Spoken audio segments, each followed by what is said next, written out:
abandonné pendant 6-7 ans. Et puis il y avait des bouts dans chaque bassin à peu près 50 cm de hauteur. Et puis il y avait des arbres qui sont commencés de monter à 3 mètres et 4 mètres devant le bassin. Et puis même carrément dans le bassin aussi. Mais j'ai passé quasiment 1 an pour nettoyer tout cette bordel. Et puis voilà, ça fait, là, cette année-là, ça fait 4e, 5e année que je commence les premiers travaux et nettoyage. Et puis 3 ans au niveau de production. J'ai mis mes premières truites il y a 3 ans.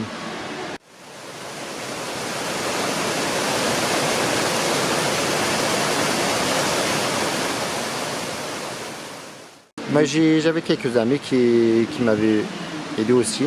Mais j'ai réalisé tous ces projets quasiment tout seul.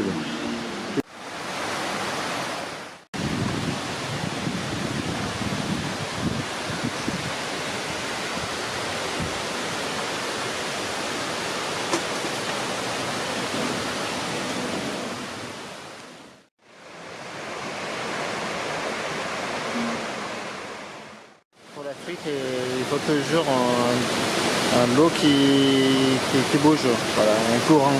C'est très important pour les truites. Il y a plusieurs variétés.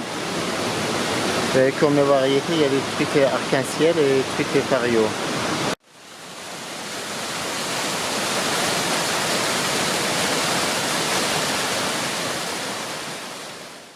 Moi j'ai grandi dedans, c'est mon métier de famille. Je l'ai fait avec mes frères et mon père, voilà.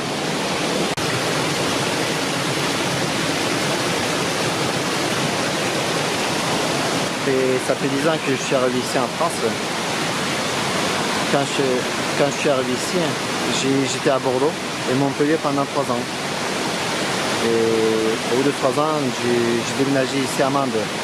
Ensuite, j'ai trouvé cette pisciculture. Et puis j'ai commencé ce projet c'était 2014-2015. 2015.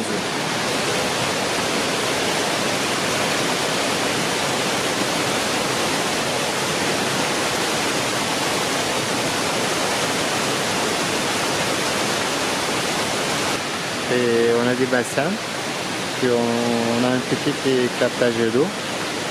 Et l'eau qui arrive, ça coule dans le bassin. Et puis, si vous voulez, on avance vers le bassin. On a plusieurs différents bassins. Et puis dans chaque bassin, il y a différentes tailles.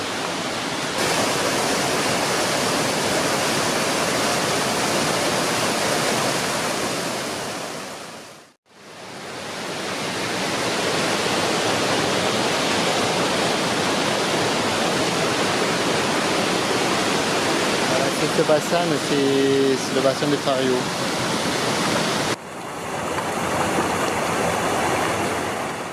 Et en alimentation, on utilise des granules, des petits granulés qui sont bio bien sûr, en bio.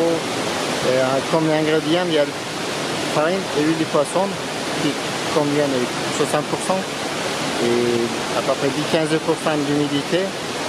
Et puis tout ce qui reste, c'est des farines végétales en bio aussi. Et comme farine de blé, farine de soja, farine de maïs. Voilà. Et juste, il y a combien de poissons ici en moyenne? En ce moment-là, on a un stock à peu près 5 tonnes et 5 tonnes, entre 6 tonnes.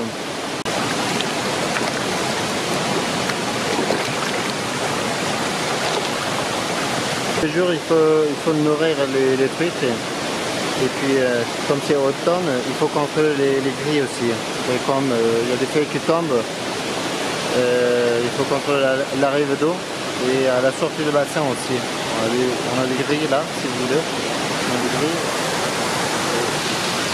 Quand j'ai commencé l'activité, j'ai acheté mes premières truites à Ogana, dans une grande entreprise à Ogana. Ils avaient déjà 2 ans, 2 ans et demi. Et j'ai gardé mes reproductrices pour avoir cette taille-là depuis le début. pour la reproduction de grosses truites et de reproducteurs dans notre bassin. La saison, c'est dans un mois et demi. Voilà. Dans un mois, on va contrôler, on prend les truites, on pêche et puis on contrôle à la main s'il y a les œufs qui sont bons. Puis on prend les œufs et ça se fait à la main. De toute façon, il ne peut pas faire tout seul. On prend un par un les truites et puis on prend les œufs avec un anesthésie. Et puis on mélange avec les tances. C'est un peu technique. Et puis on mélange avec les tances. On fait attendre pendant 15-20 minutes et puis on lave, on met dans un autre endroit avec le urier. Ça s'appelle. C'est fermé, c'est protégé. Et on attend pendant 3 mois et au bout de ces 3 mois, ça devient un petit éléphant qui fait 1 cm.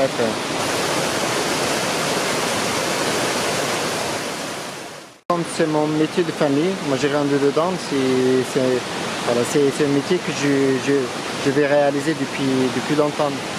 Même quand j'étais chez moi, j'ai grandi dedans, je faisais ça. Voilà, c'est un fait même. Même si ça fonctionne très peu, ça me plaît. Même si ça tourne, je ne veux pas quitter.